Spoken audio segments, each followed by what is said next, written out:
Welcome to the Run Radio podcast. My name is Trina Wilcox, and there is a great event happening this Saturday, and it is called the Monster Makers event. And my guest Jared's going to tell us a little bit about what he's going to be doing at the bar. Welcome. Hi, thank you. Thanks for having me. So what are Sorry. you going to be doing for us? Well, we are going to do a mocktail bar for the event. We're gonna have like 5 different drinks, and they're all made in-house, and we're gonna try to showcase those. Ooh, sounds like fun. Do we get to have a little hear what the menu's going to be? Yes, absolutely. Okay. So, couple. I'm making a blueberry shrub, and in case nobody knows what that is, a shrub is it's a drink that they used to drink in the 1700s, where the base is apple cider vinegar, and they infuse it with sugar and then a whole lot of fruit. In this case, we'll be doing a blueberry shrub, and then it's just over ice with some club soda on top. So it's nice, refreshing, and kind of tangy. That sounds good. I mean, I'll do shots of apple cider vinegar. So I think if you actually added flavor, you'll love it. It would probably be great. Yeah, it'll definitely appeal to like the kombucha crowd and everything. So cool. it's up that alley, yeah. All right. So that sounds great. Yeah, and then we're doing this one's pretty basic. It's just a strawberry and kiwi soda. So yeah, just infused a bunch of strawberry and kiwis together, and that's also with club soda. And then one of James's drinks is a mango pineapple habanero mojito. So it's a mouthful to say. But it's going to be made with crushed basil, mint, and lime, and it's kind of a zesty and peppery summer drink. And then let's see, what's our next one? Yes, and then we have the spiced apple and pear ginger fizz. So it's mixed with cinnamon and served over ice with a sweet and spicy kick to it. And then we have a cold brew mudslide. It's kind of a creamy, like, are you familiar with cold brew coffee? Yeah. Yeah. Sure. So it's like the coffee steeped for like 24 hours, and it's going to be sweet and nice, refreshing drink. And then let's see here. Yeah, I covered them all. That's it. Yeah, cool. How long have you been doing drinks? Almost 20 years. Oh, wow. I'm a bartender, so this is a little different. I usually don't make that many mocktails, but yeah, we're doing it for this event. Do you find it harder to make a mocktail and make it come out with the flavors that you expect? It's more like sometimes you find yourself with mocktails, it's easy to kind of just do the same thing, but with just different flavors. You just kind of you can fall into that trap. But to like really appeal to like a former drinking crowd, it can be kind of hard, but there's some good substitutes out there.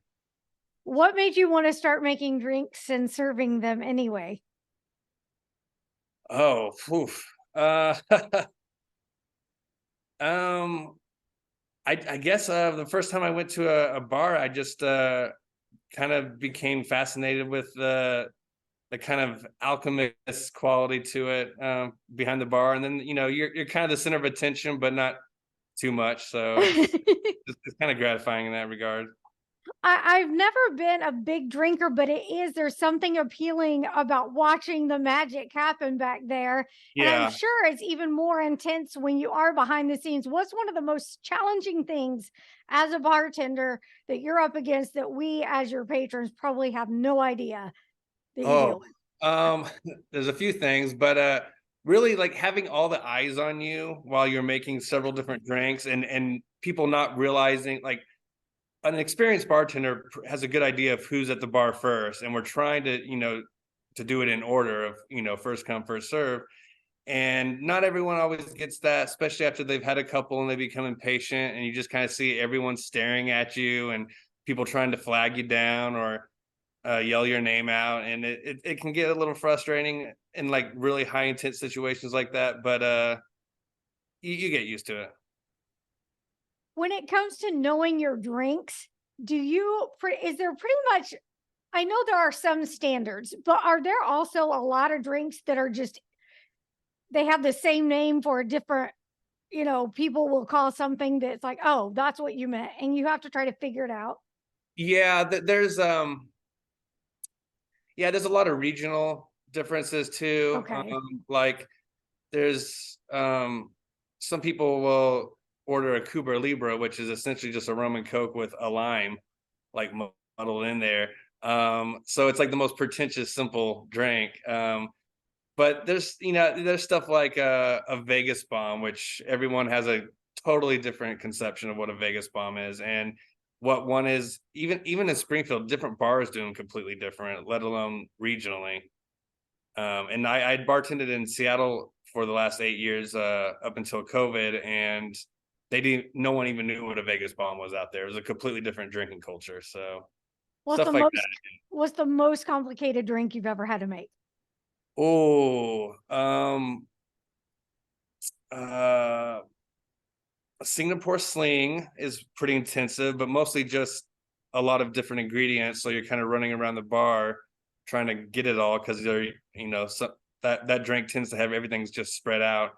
But a Ramos Gin Fizz is kind of the bane of the bartender. It takes like 10 minutes to shake. Oh my goodness. It's incredibly labor intensive, and on a busy night, you do not want to hear someone order that. But fortunately, most people don't know that drink. Yeah. What's your go-to Now I drink? regret having even mentioned it. Really? What's your go-to drink? Oh, I if it's not beer, like some sort of craft beer, something heavy like a Trappist ale or a triple or a stout. If it's a cocktail, just a gin and tonic. Yeah, Do you do you mess around with making your own drinks very often? I do. I always have a few different projects going at home, but yeah, usually it's a pretty straight, simple go-to. But yeah, I had this one thing I'm working on at home. It's a like a spicy tamarind infusion I have with bourbon, and I'm still working on it though. It's a little too tart. With the rise of the mocktails and so many people just not drinking these days, do you see Yeah. yourself getting more into that? Yeah. Most craft cocktail bars now will have a little side menu of mocktails. So yeah, it's especially the younger crowd tends to they're less heavy of drinkers, which ultimately is healthy and good and all, but it definitely has changed the industry significantly. What would be a good thing for someone not familiar with a mocktail list to order when they go up to, maybe it's a bar that doesn't even have the mocktail menu or anything? What could they get that they're going to be not Oh, like completely disappointed in? okay. See, that kind of threw me off guard. Usually, see. Well, now like something like most bars would have. Yeah. Um,